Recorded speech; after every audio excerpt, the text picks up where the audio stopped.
नमस्कार, आप देख रहे हैं टीपीवी न्यूज और मैं हूं आपके साथ अश्विनी सरोही। बुलेटिन की शुरुआत करेंगे इस वक्त की बड़ी खबरों के साथ। रायसिंह नगर के समेजा थाना क्षेत्र में युवक ने धारदार हथियार से पत्नी की हत्या कर दी। आरोपी ने पत्नी की हत्या कर शव पानी की डिग्गी में फेंक दिया और मौके से फरार हो गया। फिलहाल पुलिस ने शव को अस्पताल की मोर्चरी में रखवाया है। बता दें कि आरोपी पूर्णराम वाल्मीकि की हत्या के मामले में 2 महीने पहले ही जमानत पर छूटा था। वहीं अब पुलिस आरोपी की तलाश में जुट गई है। कोटा के इटावा और अयाना के बीच ट्रैक्टर और बाइक की आमने सामने भिड़ंत हो गई। हादसे में बाइक सवार 2 भाइयों में से एक की मौत हो गई। बता दें कि बाइक सवार कौशल की हादसे में मौत हो गई। वहीं उसके भाई धर्मराज को मामूली चोट आई है, जिसे अस्पताल में प्राथमिक उपचार के बाद छुट्टी दे दी गई। अरुणाचल प्रदेश के लोहित जिले में स्थित परशुराम कुंड में अष्ट धातु से निर्मित भगवान परशुराम की 51 फीट ऊंची विशाल प्रतिमा को स्थापित किया जा रहा है। ये प्रतिमा करीब 11 करोड़ की लागत से तैयार होगी। वहीं इसको स्थापित करने का कार्य विप्र फाउंडेशन को दिया गया है। इसकी रूपरेखा को तैयार करने के लिए चित्तौड़गढ़ में विप्र फाउंडेशन के पदाधिकारियों और कार्यकर्ताओं के बीच चर्चा हुई। वर्तमान में विप्र फाउंडेशन ने जो भारत सरकार की प्रसादम योजना है, उसके अंतर्गत अरुणाचल सरकार को 50 करोड़ रुपए दिए।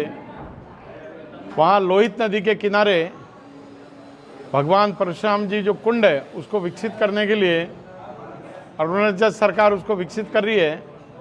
वहाँ नदी के बीच में एक टीले पर दोनों तरफ नदी बह रही है। उस रमणीक स्थान पर, सुरम्य स्थान पर, प्रेरणास्पद स्थान पर भगवान परशुराम जी की 51 फीट ऊंची एक अष्ट धातु की मूर्ति लगेगी। वो मूर्ति का जिम्मा भारत सरकार ने विप्र फाउंडेशन को दिया है और मुझे विप्र फाउंडेशन मूर्ति के काम के लिए जिम्मेदारी दी है। उसके लिए आज मैं चित्तौड़ प्रवास पर आया। यहाँ भाई हमारे श्री जी, भाई प्रमोद जी बारेगामा, इनके नेतृत्व में चित्तौड़ जिले से भी हम कम से कम किसी भी प्रकार के परिवार से, इसमें ब्राह्मण से ही कलेक्शन लेंगे ऐसा नहीं है, कोई भी परिवार का आदमी कम से कम 100 रुपये और अधिकतम उसकी इच्छा वो दे करके और भगवान परशुराम जी के इस वृहद प्रकल्प। पीपलखूट की रतनपुरिया ग्राम पंचायत में जिला कलेक्टर सौरभ स्वामी की अध्यक्षता में जन सुनवाई की गई, जिसमें ग्रामीणों की विभिन्न समस्याओं का समाधान किया गया। इस दौरान मौके पर ही समाधान कराने के लिए संबंधित विभाग को पाबंद किया गया। इसके साथ ही समस्त आंगनबाड़ी केंद्रों में शौचालय निर्माण करने, राजकीय विद्यालयों में किचन गार्डन, 4 दीवारी बनाने के निर्देश दिए गए।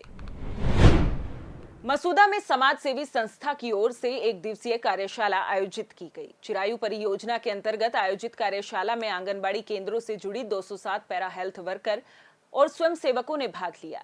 Community liaisoning officer Rajendra Singh ने बताया कि संस्था द्वारा ग्रामीण क्षेत्रों में अति गरीब और पिछड़ी महिलाओं के लिए बकरी पालन आधारित स्थायी आय, बेहतर स्वास्थ्य और वर्तमान सरकारी योजनाओं तक पहुंच सुनिश्चित करने के लिए कार्यक्रम को संचालित किया जा रहा है। विजयनगर के लोडियाना गांव में दिन दहाड़े 21 वर्षीय युवक की लाठी डंडों से पीटकर हत्या करने का मामला सामने आया है।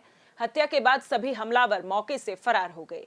वहीं दिन दहाड़े हुई हत्या से क्षेत्र में सनसनी फैल गई। विजयनगर थाना पुलिस ने शव को कब्जे में लेकर अस्पताल की मोर्चरी में रखवाया है। फिलहाल पुलिस आरोपियों की तलाश में जुट गई है। कैलाश लोहार जयसिंहपुरा, दीपक लोहार का पिताजी,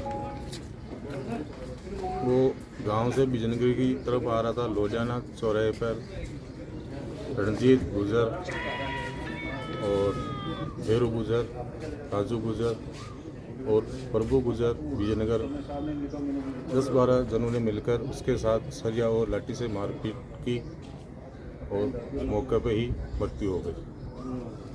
पुलिस में वाले से रिक्वेस्ट है, हाथ जोड़ के उनके खिलाफ कार्रवाई की जाए और गिरफ्तार करें।